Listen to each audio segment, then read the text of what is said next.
کون سی چیز نے مجھے نماز سے روکا تھا؟ اثر میں کہاں تھا؟ کس چیز نے مجھے سجدہ کرنے سے دور کر دی؟ ریزن آپ خود ڈھونڈو، روزانہ آپ خود ڈھونڈو۔ مغرب میں کیوں سر نہیں جھکا پایا میرے رب کی بارگاہ میں؟ کون سی چیز مجھے روکی تھی؟ کیا میں دکان پر بیٹھا تھا؟ تو وہ دنیا ہے جو دھوکہ ہے، جو تجھے اللہ سے دور کر رہی۔ یا تم دوستوں کے ساتھ بات چیت میں بزی ہو گئے تھے، تو یہ دوست شیطان ہیں جنہوں نے تجھے اللہ سے دور کیا تھا۔ یا کوئی اور چیز تھی، موبائل میں بیٹھا تھا، گیم کھیل رہا تھا، یہ وہ دنیا ہے جو تجھے اللہ سے دھوکہ دی ہوئی۔ ٹی وی میں بیٹھا تھا، میچ میں بیٹھا تھا، کھیل کود میں تھا، یہ ساری چیزوں کا ریزن آپ خود ڈھونڈو۔ یہ عبادتوں سے کون ہے جو مجھے دور کیا ہے؟ اللہ کریم کی بارگاہ میں سر جھکانے سے کون سی چیزیں روک رہی ہے؟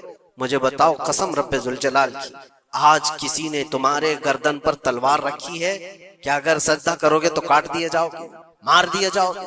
کسی نے تم کو نیزہ دکھا کر کہا کہ مسجد جاؤ گے تو گھونپ دیا جائے گا؟ کوئی چیز نہیں ہے، تمہارا نفس ہے جو تمہیں دور کیا ہوا ہے۔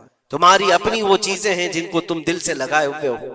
اللہ کریم کی بارگاہ میں آنے کے لیے جو اہمیت تمہیں دینا چاہیے وہ دوسروں کو اہمیت دینے لگ گئے۔ اسی لیے ایک بزرگ نے کیا خوب کہا تھا، وہ اپنے مرید کی دکان میں گئے، بہت بزی شیڈول تھا اس مرید کا، دکان میں اتنے گاہک ہوتے تھے، بھیڑ ہمیشہ، وقت ہی نہیں ملتا تھا بیچارے، لیکن پیر صاحب آئے ہیں دکان میں تو عزت و احترام ہونی چاہیے۔ اپنے مرشد کو اس نے بلایا، کرسی پر بٹھایا، بہت دیر تک وہ اس کی دکان میں پڑھتے رہے، بیٹھے رہے۔ وہ بھی خوش باش تھا، پیر صاحب آئے پڑھے تو اور برکت، اور اس کو وقت ہی نہیں ہے۔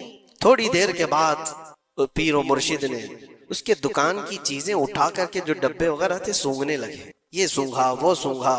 اس مرید نے پوچھا حضور یہ آپ کیا کر رہے ہیں، کیا سونگ رہے ہیں؟ کہا میں یہ دیکھ رہا ہوں کہ ان ڈبوں میں کہیں تو پخانا تو نہیں کرتا، کہیں تو اپنی حاجت اسی میں تو نہیں کرتا۔ اس نے کہا کیوں آپ ایسا کہہ رہے ہیں؟ کہا تو جتنا بیزی ہے جانے کا موقع کہاں ملتا ہوگا، یہی تو اپنا ٹوائلٹ بھی کرتا ہوگا۔ اس نے کہا حضور اتنا وقت تو نکال لیتا ہوں، طہارت کے لیے جا سکتا ہوں، استنجا پخانے کے لیے تو جا سکتا۔ زوردار تماچا انہوں نے لگایا، اپنے پیٹ کی گندگی نکالنے کے لیے تیرے پاس وقت ہے، اس رحمان کے دربار میں سر جھکانے کے لیے تیرے پاس وقت نہیں، تو نے کس چیز پر اپنا دل لگا رکھا ہے؟ یہ تھی ان کی تربیت۔ حقیقت ہے میرے عزیزوں، ہم اگر ریزن ڈھونڈیں تو چھوٹی چھوٹی چیزوں کے لیے ہم اپنا وقت بھی دیتے ہیں، پیسے بھی دیتے ہیں، لیکن اللہ کریم کے ساتھ تمہارا کیا سلوک ہے؟ یہ حدیث سنا کر میں بس ختم کرتا ہوں۔ اللہ کریم خود فرماتا ہے، یہ حدیث قدسی ہے، حدیث قدسی اس کو کہتے ہیں، فرمان اللہ کا ہے، زبان رسول اللہ کی۔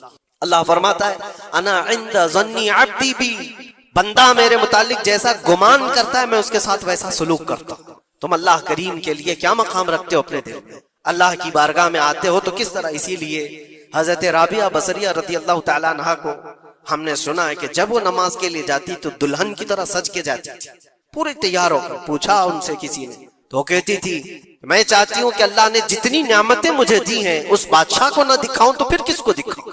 اس بادشاہ کی بارگاہ میں جا رہی۔ دنیا والے سیٹھوں کے سامنے جانے کے لیے سجتے سورتے ہیں، میں خلاق العالمین کی بارگاہ میں جانے کے لیے سجتے۔ اور ہمارا کیا مزاج ہے؟ ہم نے دیکھا ہے مسجد میں آنے کا انداز کس کا کیسا ہے۔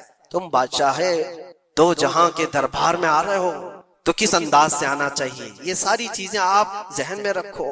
اللہ کریم کے لیے تمہارے دل میں کیا مقام ہے؟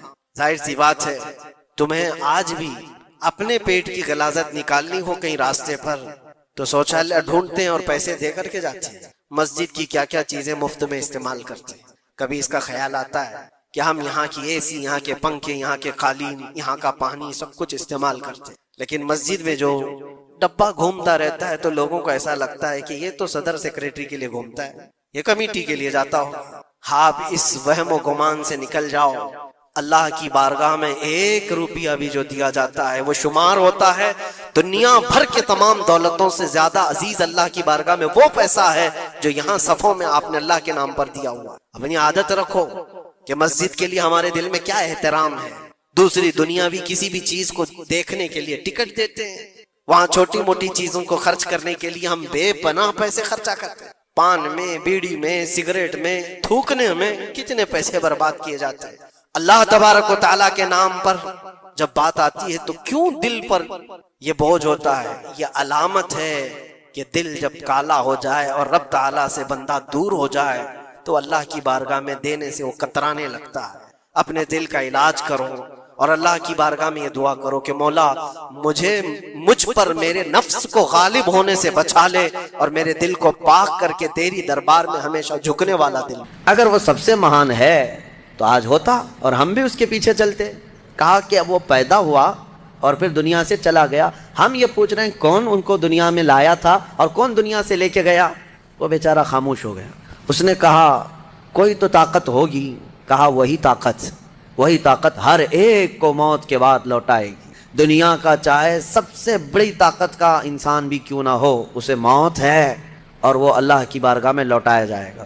اسی کو اللہ تعالیٰ فرماتا ہے تم کیا سوچ کر کے بیٹھے ہو کہ تم ہماری طرف نہیں لوٹائے جاؤ گے؟ تم سب کو اللہ کی طرف لوٹ کر کے جانا ہے۔ اس دن کو یاد رکھو جب یہ ساری چیزیں دھری کی دھری رہ جائیں گی اور تم آخری سفر پر نکل چکے ہوں گے اور عجیب و غریب حالت میں ہم جاتے ہیں۔ میرے عزیزو، یہ سارے ہمارے کپڑے، ہماری جائیدادیں، ہماری سواریاں، ہماری گاڑیاں سب رہ جاتی ہیں۔ آج تک آپ نے دیکھا کہ کوئی آدمی جنازے کی بجائے مرسیڈیز میں قبر میں جا رہا ہو؟ نہیں، وہ بھی 4 کندھوں پر بوجھ بن کر کے ہی جا رہا ہے۔ بڑی اعلیٰ قسم کی سواریاں وہ وہیں رہ جاتی ہیں، بڑے عمدہ لباس یہیں رہ جاتے ہیں۔ آخری سفر کا ایک مخصوص لباس ہے، ایک مخصوص انداز ہے اور ایک مخصوص طریقے سے لے جا کر کے قبر کے حوالے کر کے آ جاتے ہیں۔ اور اسی کو فرمایا گیا ہے کہ جس کو یہ اپنا آخری سفر یاد ہوگا اسے یہ بھی یاد ہوگا کہ میں یہاں کیوں آیا ہوں۔ کبھی آج تک آپ نے اپنے اندر جھانک کر کے پوچھا، کبھی سوچا زندگی میں کبھی ایسا وقت آیا آپ کے؟ ابھی جیسے مثال کے طور پر مسجد میں آ کر بیٹھے، ابھی میں آپ سے پوچھوں پکڑ کر کے کیوں آیا ہوں یہاں پہ مسجد میں، فوراً آپ جواب دیں گے عبادت کے لیے آیا ہوں۔ مسجد کائے کے لیے ہے؟ عشاء کا وقت ہو رہا تھا، نماز پڑھنے کے لیے آیا، یا محفل چل رہی تھی محفل میں آ گیا۔ یہ تو تمہارا مقصد ہے، ہر کام کا تمہارا مقصد ہوتا ہے۔ کبھی یہ سوچا میں دنیا میں کیوں آیا، پوری دنیا میں کیوں آیا؟ جس نے اس سوال کا جواب حاصل کر لیا وہ معرفت کو پہنچ گیا۔ جو صحیح طریقے سے اس جواب کو پہنچ گیا وہ اللہ کی معرفت حاصل کر لے گا۔ اسی لیے میرے عزیزو، آگے رب تعالیٰ فرماتا ہے أَفَحَسِبْتُمْ أَنَّمَا خَلَقْنَاكُمْ عَبَثًا وَأَنَّكُمْ إِلَيْنَا لَا تُرْجَعُونَ۔ حضرت موسیٰ علیہ السلام کے متعلق ایک بات ملتی ہے۔ ایک چھپکلی تھی، دیوار پر چل رہی تھی۔ موسیٰ علیہ السلام نے پوچھا مولا اس کا کیا کام ہے، یہ کیوں پیدا ہوئی ہے؟ چھپکلی کا ضروری نہیں کہ ہر ایک کی حکمت آپ کو معلوم ہو کون دنیا میں کیوں آیا۔ اللہ نے کوئی بھی چیز بغیر فائدے کے نہیں پیدا کی۔ رب تبارک و تعالیٰ نے ارشاد فرمایا موسیٰ تھوڑی دیر پہلے چھپکلی نے مجھ سے پوچھا کہ موسیٰ کو مولا تو نے کیوں پیدا کیا؟ حضرت موسیٰ علیہ السلام کا کیا کیا کام ہے؟ یہ ضروری نہیں کہ مخلوقات کو ایک دوسرے کی حکمتیں معلوم ہوں، ضروری نہیں ہے، لیکن اللہ تعالیٰ عبث بغیر کسی وجہ کے محض کسی کو نہیں پیدا کیا۔ بس اپنے مقصد زندگی کو سمجھو اور فالتو اپنی زندگی کو ضائع مت کرو۔ جو لوگ بیٹھے اسی طرح سے اپنی زندگی کو ضائع کر رہے ہیں ان نوجوانوں کو ایک دن احساس ہو جائے گا کتنی قیمتی چیز دنیا میں ضائع کر دیا انہوں نے، کتنی قیمتی چیز۔ کروڑوں کا معجون ملا کر کے بھی بڑھاپے کو جوان کر کے دکھا دو۔ یہ گیا وقت پھر ہاتھ آتا نہیں، سدا دورہ دکھاتا نہیں۔ آپ جس طرح سے تیزی سے اس دنیا کو کاٹتے ہوئے جا رہے ہیں، میاں ہم تو منٹ گن رہے ہیں۔ آج دیکھیں ہم 15 تراویح پڑھ چکے ہیں الحمدللہ، ابھی تو ہم چاند کے انتظار میں تھے۔ یوں ہی وقت آئے گا، اللہ آپ کو سلامت رکھے، ہماری زندگی کا بھروسہ نہیں، اگلا رمضان بھی پھر آپ بیٹھیں گے۔ بہت تیزی سے آپ کی زندگیاں گزرتی جا رہی ہیں اور اچانک ایک دن اعلان ہو جائے گا فلاں کا بیٹا انتقال کر چکا، جنازے میں حاضر ہو جاؤ۔ یہی زندگی ہے، اسی لیے عبث اپنی زندگی کو ضائع نہ کریں۔ جو زندگی کے لمحات ہیں ان میں کچھ نہ کچھ انویسٹ کر دو تاکہ قیامت کے دن شرمندہ ہونا نہ پڑے، ذلیل ہونا نہ پڑے، رسوا ہونا نہ پڑے۔ بہرحال دوسری سورہ ہم نے جو تلاوت کی سورۃ النور، سورہ نور ہے، اس میں احکام بہت سارے آئے ہیں۔ اس کی شروعات جو ہے وہی بہت ایک سخت ترین گناہ اسلام میں اس کے مذمت میں آئی، زنا۔ اللہ نے قرآن میں جگہ جگہ فرمایا وَلَا تَقْرَبُوا الزِّنَا إِنَّهُ كَانَ فَاحِشَةً وَسَاءَ سَبِيلًا، زنا کے قریب بھی مت جانا۔ اللہ فرماتا بے شک وہ سب سے بری چیز ہے اور سب سے برا راستہ ہے۔ نبی کریم صلی اللہ علیہ وسلم نے فرمایا کہ جب مومن کوئی مسلمان زنا کر رہا ہو تو ایمان کی حالت میں وہ زنا کر ہی نہیں سکتا۔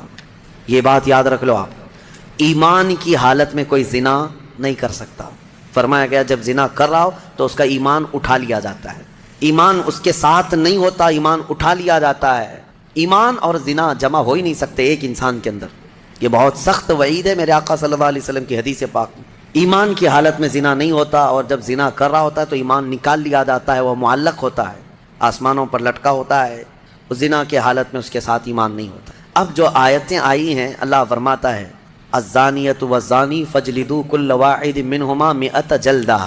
زنا کرنے والے مرد اور زنا کرنے والی عورت کو 100 کوڑے مارو.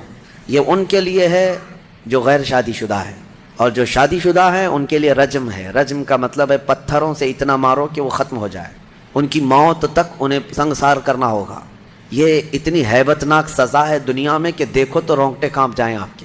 لیکن لوگوں کو ایسا لگتا ہے کہ ایسی اتنی بڑی سخت سزا کیوں ہے. میرے عزیزو، یہ ایک ناسور ہے، ایک کینسر ہے معاشرے کا، ایک کینسر ہے. جب کیمو کرتا ہے ڈاکٹر تو بہت سخت تکلیف ہوتی ہے. کیمو تھراپی آسان نہیں ہے، پورے جسم کے بال جل جاتے ہیں، خون میں پتہ نہیں کیا سے کیا ہو جاتا ہے. کیوں؟ ایک پھوڑی کہیں پر کینسر کی آئی ہوتی ہے، اس کو ختم کرنے کے لیے پتہ نہیں 10 12 کیمو دیے جاتے ہیں. زنا جو ہے پورے معاشرے کا ناسور ہے، کینسر ہے. اور اگر اس پھوڑی کو نہیں ختم کیا گیا تو ہر ایک کے ہاں یہی چیز، یہی پھوڑی ہوگی، یہ وائرس کی طرح پھیلے گا. اور اسلام نے یہ سب سے بڑی سزا رکھی ہے زنا میں، سب سے بڑی سزا ہے. آج دنیا یہ مطالبہ کر رہی ہے کہ ریپسٹ کو اسلامی سزا دی جائے. کیوں؟ ان کی بیٹیوں کا جب ریپ ہو جائے تو وہ چلاتے ہیں. اسلام وہ ہے جو ہر ایک کی بیٹی کو بیٹی کا ہی درجہ دیتا ہے، ایک عظیم خاتون کا ہی درجہ دیتا ہے. زنا چاہے بالجبر ہو بالرضا ہو، دونوں زنا ہے. یعنی زور زبردستی کیا ہوا زنا ہی ہے، خوشی سے کیا ہوا اور بڑا گناہ ہے، اور بڑا گناہ ہے، اس میں اور زیادہ ہلاکت ہے. اس کے متعلق حدیث پاک میں ہے زانی کے لیے 15 عذابات ہیں، 15 عذاب ہیں. 5 دنیا میں دیے جائیں گے، 5 قبر میں دیے جائیں گے، اور 5 قیامت کے دن دیے جائیں گے. یہ 15 عذابات وہ جھیلتا رہے گا زانی، 5 دنیا میں، 5 قبر میں، اور 5 قیامت کے دن. جو سب سے بڑا عذاب ہے اس کے لیے، میں نے جو سمجھا، یہ 15 کی میں اگر تفصیل بیان کروں تو بہت لمبا ٹائم جائے گا. یہ 15 عذابات کیا کیا ہیں؟ دنیا میں جیسے اس کے رزق کی برکت ختم ہوگی، اس کے چہرے کی رونق اٹھا لی جائے گی. اور جو 5 عذابات اس کے دنیا میں ہونے والے ہیں، اس طرح سے 15 عذابات میں جو سب سے بڑا عذاب میں نے جو سمجھا وہ یہ ہے کہ قیامت کے دن رب تعالیٰ اس کی طرف نظر بھی نہیں فرمائے گا. یہ سب سے بڑا عذاب نہیں ہے تو اور کیا ہے؟ اور نبی پاک صلی اللہ تعالیٰ علیہ وسلم کی بہت ساری حدیثیں ہیں کہ اللہ تعالیٰ اس کو نہ عرش کا سایہ عطا فرمائے گا اور نہ اس کی طرف نظر فرمائے گا، بلکہ یہ فرمایا کہ جنت 500 سال کی مسافت سے اس کی خوشبو آ رہی ہوگی، لیکن زانی وہ خوشبو بھی نہیں سونگھ سکے گا. بڑی سخت سزا ہے. اور میرے عزیزو، اس سورے میں اللہ تعالیٰ نے کئی مرتبہ یہ زانیوں کا ذکر فرمایا. الزانیۃ والزانی فاجلدوا کل واحد منہما 100 جلدہ، 100 کوڑے مارو. ولا تأخذکم بہما رأفۃ فی دین اللہ، اور اللہ کے دین میں کوئی ہمدردی مت لینا، یہ بھی حکم ہے. کسی کے ساتھ نرمی مت کرنا ایسے اگر کسی کے ساتھ ہو گیا ہے تو. ان کنتم تؤمنون باللہ والیوم الاخر، اللہ فرما رہا ہے اگر تم اللہ اور آخرت پر ایمان رکھتے ہو تو ذرا برابر بھی نرمی نہ لینا اس پر. وہ اور دوسرا ایک اور سخت حکم یہ ہے وَلْيَشْهَدْ عَذَابَهُمَا طَائِفَةٌ مِّنَ الْمُؤْمِنِينَ، زانی اور زانیہ کو چپکے سے کہیں سزا مت دے دینا، بلکہ اللہ فرما رہا ہے ان دونوں کے عذاب پر پورے مومنوں کو گواہ بناؤ، سب کے سامنے ان کی سزا ہو. آپ کو پتہ ہے نبی پاک صلی اللہ تعالیٰ علیہ وسلم کے صحابہ میں حضرت ماعز اسلمی کا نام ملتا ہے. ایک صحابی تھے، یہ ایک دن روتے ہوئے بارگاہ رسالت میں آپ صلی اللہ علیہ وسلم میں آئے، کہا آقا مجھ سے گناہ ہو گیا ہے. حضور نے فرمایا کیا ہوا؟ کہا کہ میں بتا نہیں سکتا. حضور نے پھر پوچھا بتاؤ تو صحیح کیا ہوا ہے؟ کہا بولتا ہوں تو منہ کو کلیجہ آ جاتا ہے، کلیجہ منہ کو آ جائے اس طرح کی چیز ہے میں نہیں کہہ سکتا. حضور نے فرمایا بتاؤ ماعز تمہارے لیے ہم ذریعے حل تلاش کر کے بتا دیں. انہوں نے کہا یا رسول اللہ مجھ سے زنا ہو گیا ہے. اتنا کہنا تھا نبی پاک صلی اللہ علیہ وسلم نے اپنا چہرہ پھیر لیا. صحابی ہیں حضور کے، خطا ہو گئی میرے آقا لیکن آیا ہوں آپ کے دربار میں. جب حضور نے اپنا چہرہ پھیر لیا اب بچا کیا تھا؟ اب وہ رونے گڑ گڑانے لگے، قدموں میں گر گئے. اتنا روتے رہے، اتنا روتے رہے. اسی کو شاید امام اہل سنت فاضل بریلوی نے ترجمانی میں اشعار میں یوں کہا ہے یا رسول اللہ تجھ سے جو منہ چھپاؤں تو کروں کس کے سامنے؟ کیا اور کسی سے توقع نظر کی ہے؟ بد ہیں تو آپ کے، بھلے ہیں تو آپ کے، ٹکڑوں پہ یہیں کے پلے ہیں، رخ کدھر کریں؟ نبی پاک صلی اللہ تعالیٰ علیہ وسلم نے پھر ان کو اٹھایا اور پوچھا بتاؤ ہوش میں ہو، ہوش و حواس میں کہہ رہے ہو؟ حضور نے جب پوچھا کہا ہاں میں ہوش و حواس میں کہہ رہا ہوں. کہا تمہیں کوئی بیماری، کوئی غشی، کوئی نشہ تو نہیں؟ کہا نہیں میں ہوش و حواس میں کہہ رہا ہوں. 3 مرتبہ جب پوچھا تو انہوں نے اقرار کیا. صحابہ سے میرے آقا نے فرمایا دیکھو ماعز اقراری مجرم ہے، اسلام میں سزا ہے، یہ شادی شدہ ہے، لے جاؤ اس کو سنسار کر دو، سنسار کرو. خود میرے آقا صلی اللہ علیہ وسلم سزا میں تو نہیں گئے، صحابہ کے حوالے کر دیا. اب وہ مدینے میں ایک پہاڑی ہے جبل انم، وہاں پر لے جایا گیا اور پہاڑ کے اوپر سے ماعز اسلمی کو ڈھکیل دیا گیا. وہ لڑکتے ہوئے نیچے آئے، تھوڑا سا بہت اونچی پہاڑی نہیں ہے، وہ چھوٹی پہاڑی ہے. پھر وہاں سے جتنے صحابہ تھے ان سب نے پتھر مارنا شروع کیا اور سب اتنے پتھر برسائے گئے تھے کہ ماعز اسلمی کی روح نکل گئی، انتقال ہو گیا.